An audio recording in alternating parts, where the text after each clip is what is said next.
This video has been brought to you by DataVinci Analytics Agency. In this video, you are going to learn what are triggers in Google Tag Manager. So triggers essentially is a very simple concept to understand. Alright, so understand this thing in the context of Tag Manager. So if something happens, then do something. Alright, now usually whatever you are providing as a condition for something happens, that condition is your trigger. And with all the conditions, ultimately you want to fire a tag. So if certain conditions get satisfied, then fire certain tags. So if you have to define trigger to someone, it's a very simple definition. Trigger is nothing but a group of conditions which, when get satisfied, results in firing of tags. Alright, so if any of these conditions that you specify in your triggers, if they get satisfied, then certain tags would get fired. Alright, now what are the various kinds of tags that you get in Google Tag Manager? So you get essentially 4 categories of tags, which further have different types. So like there are the 4 categories are page load tags, click tags, user engagement tags, and if any of these are not satisfied, then there is a different category which is simply called others. In page load, you get page view, DOM ready, window loaded. In click, you get link click, all clicks. In user engagement, you get element visibility, form submission, YouTube video, scroll depth. And in others, you get custom events, history change, JavaScript errors, timers, and trigger group. Now, trigger group is a special kind of trigger in which you can create combination of the other triggers that you have already existed.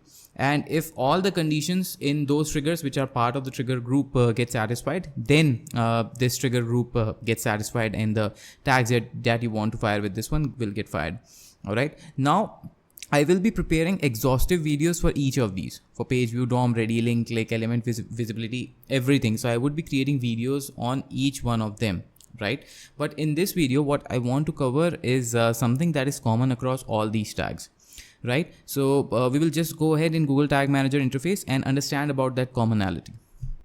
Before moving further, I would like to invite you to join our group on Facebook, the Digital Optimization League.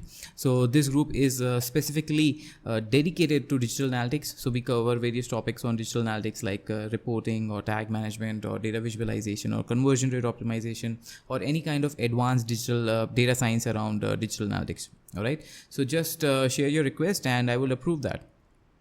Now I am in Google Tag Manager, right? So you can create any triggers by going into triggers and clicking on new. Once you click on new, you can choose any of the types of triggers that you want to create, and these are the 4 categories that I have earlier mentioned.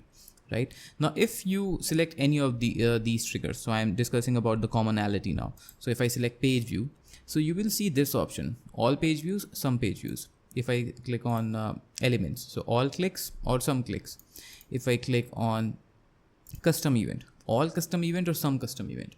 All right, so as you can see that whichever trigger you select, you get this option of all or some. Right, so what's the difference between all and some? So if you click on all, then all of these triggers, whenever they are occurring, so take a simple example, if we select a page view trigger, and if you want to fire something that fires on all the page views, something which is global, which should fire every time a page loads, then you can simply choose all page views.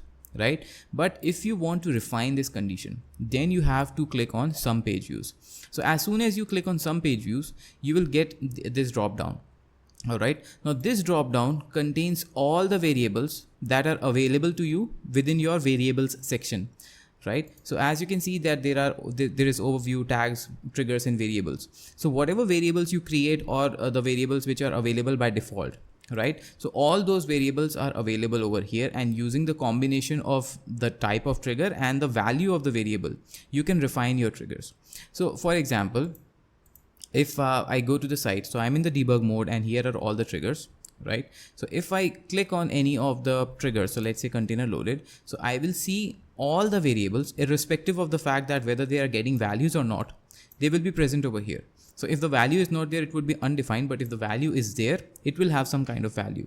Right, so using what is the value that is getting passed in each of these triggers, right, I can refine my trigger. So for example, let's take that you want to fire your conversion pixels on the thank you confirmation page, which we can assume is your conversion page. So you want to fire your Facebook conversion or AdWords conversion or analytics conversion or anything when the user reaches the thank you page, which the user can reach after submitting a lead or after making a purchase right? So if you want to set this condition that this tag should fire only on the thank you page, so you can consider the variable of page path, or you can consider the variable of page URL.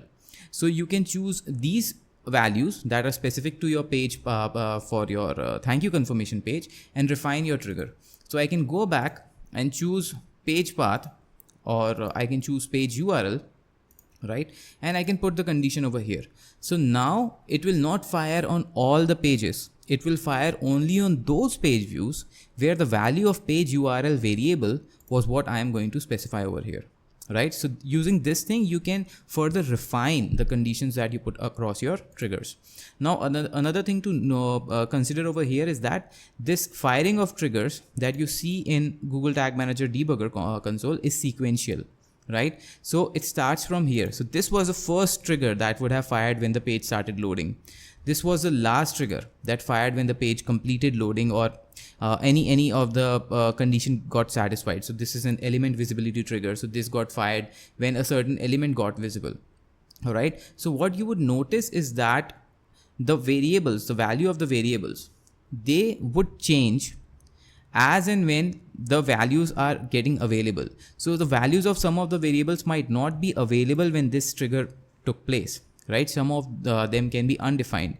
With the next trigger, they might get available, so they would appear over here. With the next trigger, they might get updated. So whatever the value was in the previous one, it can get updated in the next one, right? So for example, just take a simple case that DOM ready right now has blank, but when I'm going to trigger group, it has a value, right? So similarly, trigger group gtm.trigger group is firing, but in container loaded, the value is absent. So you can create various kinds of variables, and based on how the value is appearing here, you can refine your triggers.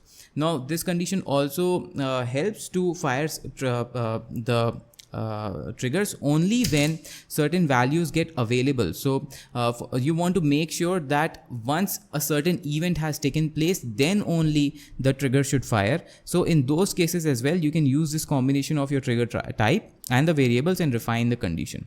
All right. So it's a very simple concept. I hope it was clear, but still, if you have any doubts, then don't hesitate to put them in the comment section, and I would be very happy to address those. All right. Take care.